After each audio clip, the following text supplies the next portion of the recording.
I think I might have bitten off a bit more than I could chew with this hill.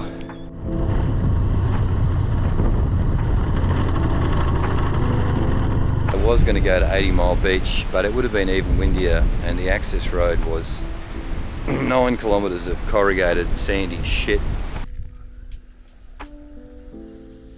I've not been able to go across this road once before when it was wet because it was so bloody slippery. I sense a bike with knobby tyres in the not too distant future. Something lighter and more agile. Watch this space.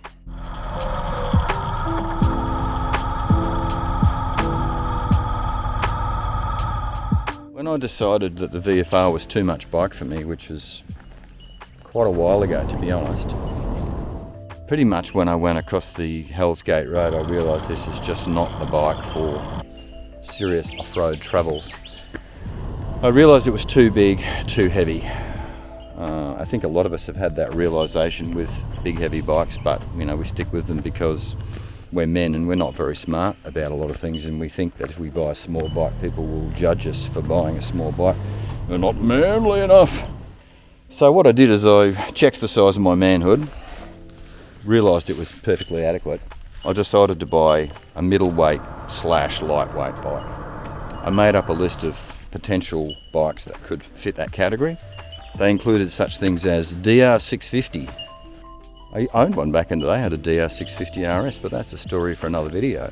CRF 300, the new CF Moto 450 MT, the Himalayan 450, the new one, all fit into the category. I even looked at the Transalp 750 Honda. I test rode one. Good bike, nice engine, plenty of power, probably too much again, but just tips over that 200, and by the time you put all your bits and pieces on it, you're just getting into a fairly big tall bike again. So I looked at DR650s on bike sales, Gumtree, etc. Geez, people want a fortune for them. 10 grand, 9 grand, 8 grand, anything with under 10,000 Ks on it, people basically want rec retail for it. So test rode one and just realised it is a 25-year-old bike. It still does the job for a lot of people, but I felt like something a bit more modern. So I crossed that one off the list. Then I went and had a look at CRF 300. Found a mint condition one just outside Brisbane. Had every accessory known to man on it, YSS suspension, aftermarket ECU, acro exhaust, the full bit. It's had 5 grand spent on it. I love the look of the CRF 300. It looks the business, and it's a Honda. I thought, okay, I think it's probably going to be the bike. Took her for a test ride. Well. Good on the dirt. I mean, there's a bit of dirt right out behind this guy's house. Flogged it around on that. But my God, it wouldn't pull the doona off your bed. Flat as a pancake. Crossed the CRF off the list. So now I've lost the DR and I've lost the CRF. Went and test rode the CF Moto 450 MT. Gave a pretty good test ride. There was a paddock out behind near the motorbike shop where I test rode it from out in Ipswich. So I flogged it around this paddock in some guy's property. I don't know. It was gate was open. There was no signs. There was tracks all over the place. So I spent 10 or 15 minutes riding around here. I thought, you know what, this is pretty good. It feels pretty light. The centre of gravity's low. Build quality seems pretty good. I like the look of it. I like the noise it makes. Seat was a bit low. It's a bit of a cramped riding position, but I thought, you know what, you can get a taller seat for $200. Crash bars are all pretty cheap, so I thought, right. Sent out emails to a bunch of different dealers and said, hey, how much for a CF Moto 450 with all these bits? They all came back. Well, 2 of them came back out of the 4 that I reached out to with quotes for recommended retail, which I thought I'd get, $10 off, but no. Just about ready to pull the trigger on one. I thought, you know what? I better go and test ride a Himalayan. I'd sat on one, and I have to say it didn't particularly grab me. Felt a bit low. Just, I don't know, there was something about it that's just like, it's not juicing the lizard the way I was hoping it was going to. So anyway, went and took one for a test ride, and well, what an interesting motorbike. Punchy little engine, doesn't make an interesting noise particularly, typical 450 single cylinder sort of noise. Fun handling on the road, flogged it around the back of this car park I found where there was a bit of dirt and shit, and thought, yeah, this is pretty chuckable, this is good, I can work with this. It feels light and feels balanced. So then I was torn. I had two choices to make. I'd narrowed the field down now to two motorbikes, one made in India, one made in China. What do I feel like? Curry or sweet and sour? I like both.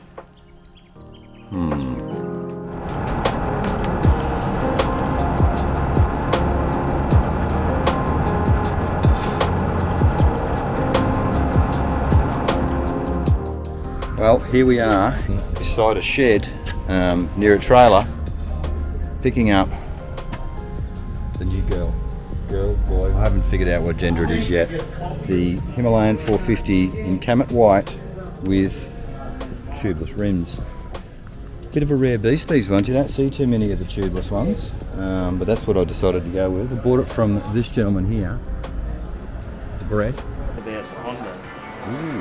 now we're talking. At Bucks Auto and Cycle up in Toowoomba, which is just a leisurely 1.5 hour drive from my house in Brisbane. It's got some interesting things in here actually.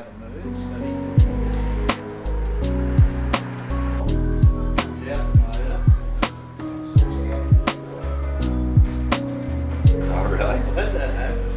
Old school motorbike shop. Looking forward to, haven't even started it yet. I'm hoping it starts.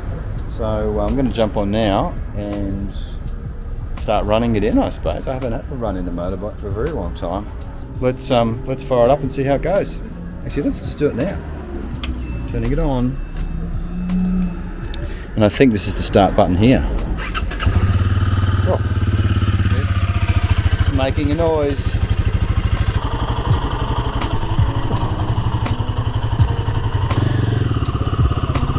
Stalls it. Crashes into the gate. Where the hell am I going? I have the faintest idea.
Now that's a hill.